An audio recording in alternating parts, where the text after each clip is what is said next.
Hi everyone, welcome back to the Obituary Stories. And today we have got the This or That segment. This or that, as in Educator's version, right? Educator. Okay, so let's start with the first one. What is it? Oh, We have got this, or that. Okay, let me read it out to you. This, measuring success by age or measuring success by readiness. Which do you prefer? measuring success by readiness. Okay, this is from experience. I think as a child, as a late bloomer, there were a lot of times when I felt like my age. So for example, when I was in primary 2, I wasn't able. I felt like there were a lot of things that my other primary 2 classmates could do that I couldn't. Such as? I cannot remember, it's been so long ago, but I remember going for my PSLE exam without realizing that it was PSLE day. So just imagine, it felt like I was just going to school. I just didn't know that it was for the PSLE exams. And isn't that a problem? Because firstly, I don't know whether my parents knew whether it was the PSLE. Secondly, I don't think I was prepared. Even for the O-levels, I don't remember being like super prepared for O-levels as well. Until the A-levels. So then I asked myself, is it because I'm not ready in terms of, I'm not ready at that particular age? Yeah. How about you? What do you think? Oh, wow. I think for me, I would measure success by how much of my soul I enjoyed it. So if my soul enjoyed this thing very much and I loved it, or let's say I skied well and I loved everything of it, it's success to me. I measure it by happiness and how much my soul loved it and lifted up. But I think these days in society, I think there are a lot of times that people measure success by age.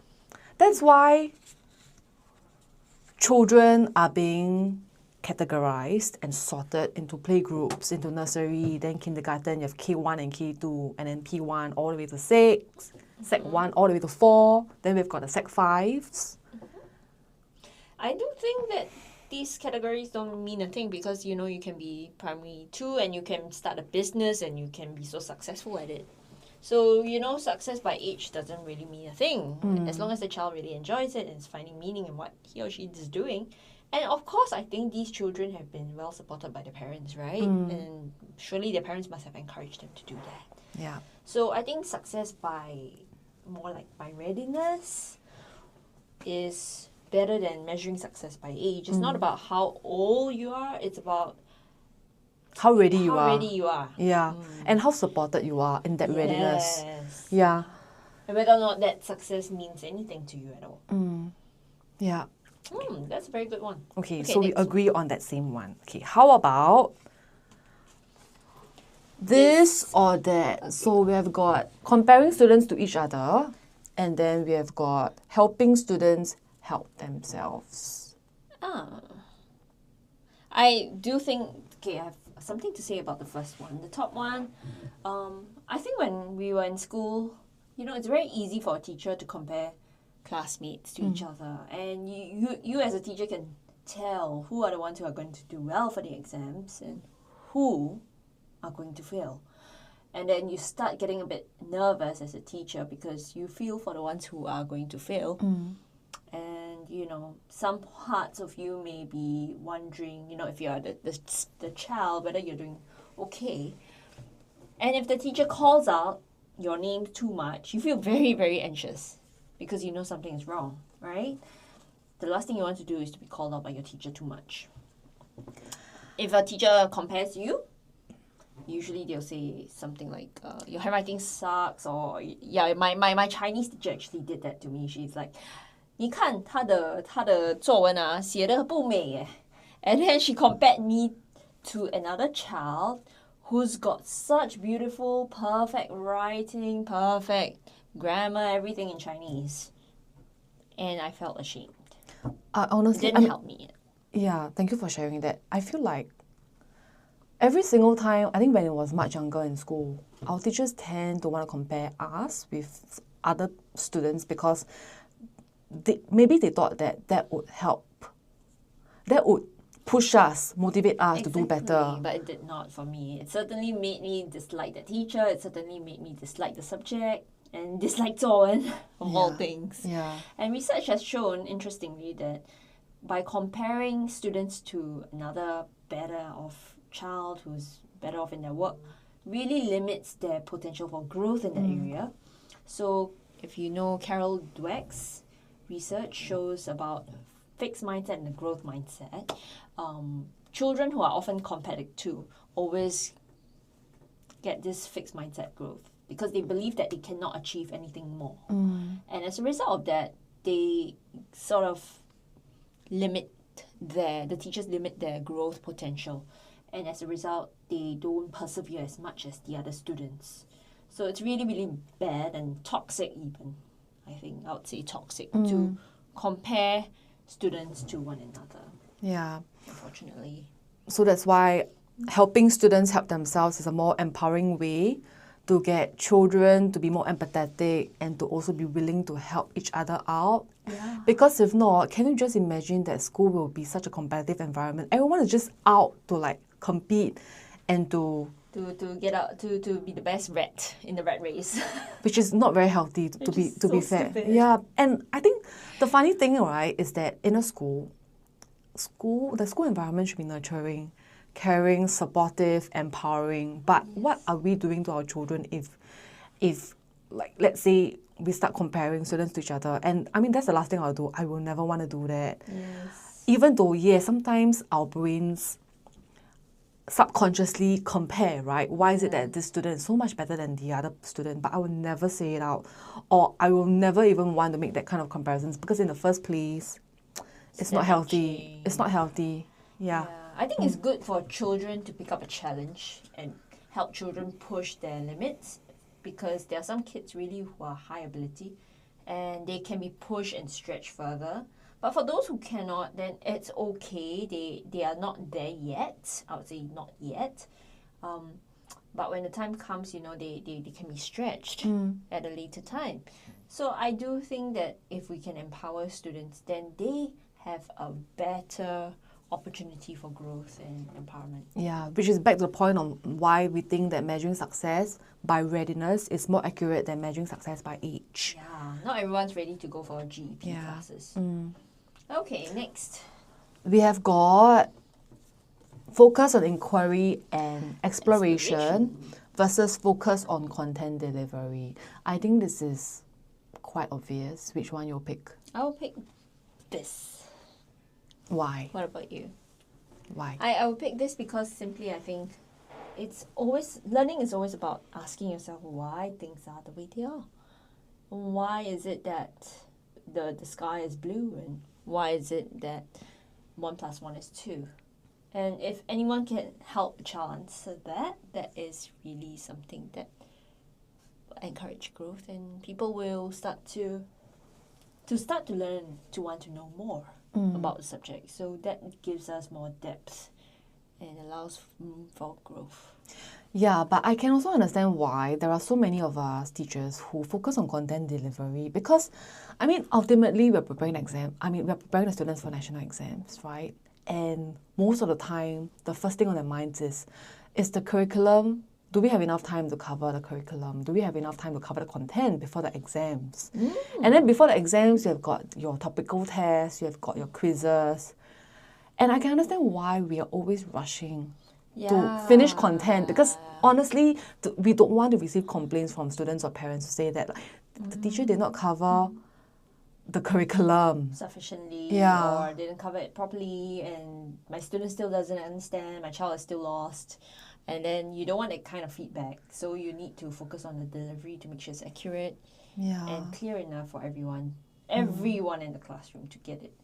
Yeah. So this is a struggle I faced as a secondary school teacher. And I can understand that this might still actually be happening in schools. So as much as I honestly prefer inquiry and exploration, I feel like this comes from a position of privilege because firstly, not every child learns at the same pace, right? So we have got the higher ability students who can learn faster and therefore have more time to do this. But then if every single day you have got a 2-hour class, or one hour class even, and you know that if you have to spend a lot of time on inquiry, then how are we going to deliver the content and to make sure that the curriculum is covered before the exam? So I can empathize with this. And so it's always a dilemma whether we choose this or that, because ultimately it depends on the students we work with, their learning styles, learning pace, whether there's enough time, whether they can grasp the concept quickly enough or not. And yeah, it is a challenge because teachers do want to. I know of many teachers who want to give activities to children, but they know that because of time restrictions and limitations, it's quite impossible to do so. Yeah, so it's a headache at times. So I wonder if it's a systemic problem, or should we just do away with all the national exams? Yeah, I think it's pointless. Eventually they will, so good luck to us. I don't know. I think it's good. It's good. Okay, next one. How about the fourth one on diving deeper even if less gets done, or covering more curriculum faster, which was kind of like the previous point. But what do you think? So it's either you go breadth-wise, you can cover more topics, or you go in-depth into one or two topics. So either the breadth or the depth. Which one are you more for? I would think for a younger age, I think children need more breadth than depth because they want to know a little bit of everything so that they understand a bit about the world around them. And then as they get older, they can start to focus into one or two things that they really are interested in. So I think both. Both? I don't know how to choose one over the other. Yeah, because I think after all, if the curriculum is to be covered for the exams, then yeah, I think it's better to cover it faster. But at the same time, after covering it faster, you want to go deep. Because by going deep, you're helping the child retain memory, and you want them to build memory association so that they can, even if they don't memorize it, they will know how it works and naturally understand how to explain certain things. So for example, in science, you want to cover the curriculum fast, good, right? But then if they don't go in depth, they won't know why it works that way. And we don't want them to start memorizing answers. Just because we teach them exam skills, they know that whenever they see a keyword, they know that they should put in this and that, all those key phrases that we teach them to. Because at the end of the day, yes, we can teach our students exam skills for them to ace the exams, but what we're not teaching them when we do that is deep thinking, critical thinking on how they can explain a very, very an important concept, simple. So I remembered hearing this from someone.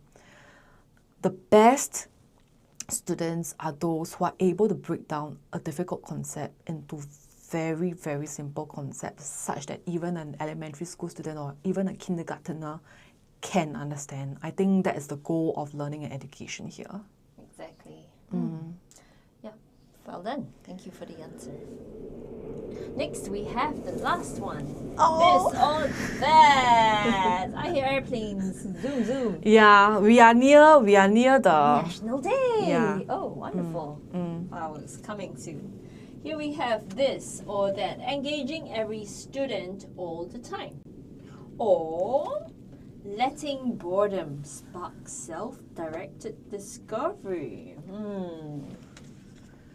So which one do you think? Engaging students all the time, or letting their boredom run wild and free? This one. I have a long story to tell here, but I promise I'll make it very, very short and sweet and concise. I think it's in the recent years. I don't remember being bored when I was a child for some strange reason. I started becoming bored since a few years ago. Bored because I felt like I was disengaged. I wanted to do something more meaningful, more fun, more fulfilling. But I wasn't able to find that spark until recently. So I have a lot of ideas in my mind, right? Because out of boredom, you tend to think and you daydream and you think of possibilities. So that's the whole point about letting students feel bored, because then they learn how to entertain themselves by finding things to do that they like to do. Because obviously you wouldn't want to find boring things to do when you're already bored, right? You want to find things that interest you, are meaningful and fulfilling to you. That's why you want to continue doing it. And to kind of kill that boredom, you tell your brain, or rather your brain subconsciously finds interesting things to do. And so I think it's okay to let students be bored. But as a teacher, I struggle with that boredom too, because I feel like if my students are bored when I'm talking in class, then I feel like it's a me problem. And I feel that because it's a me problem, I feel this need to engage them by making them do certain activities. So for me personally, as an individual, I'm okay with feeling bored. But when I have this dilemma, because when I see my students feeling bored, I feel like I need to do something. Yeah, I get even what you mean. though I just really want to just leave them alone and let them feel bored and continue feeling bored. Because then they will find something to do, right? Which is obviously Talking to their friends. doom scrolling, for lack of a better word. Why doom scroll? Why not talk to their friends?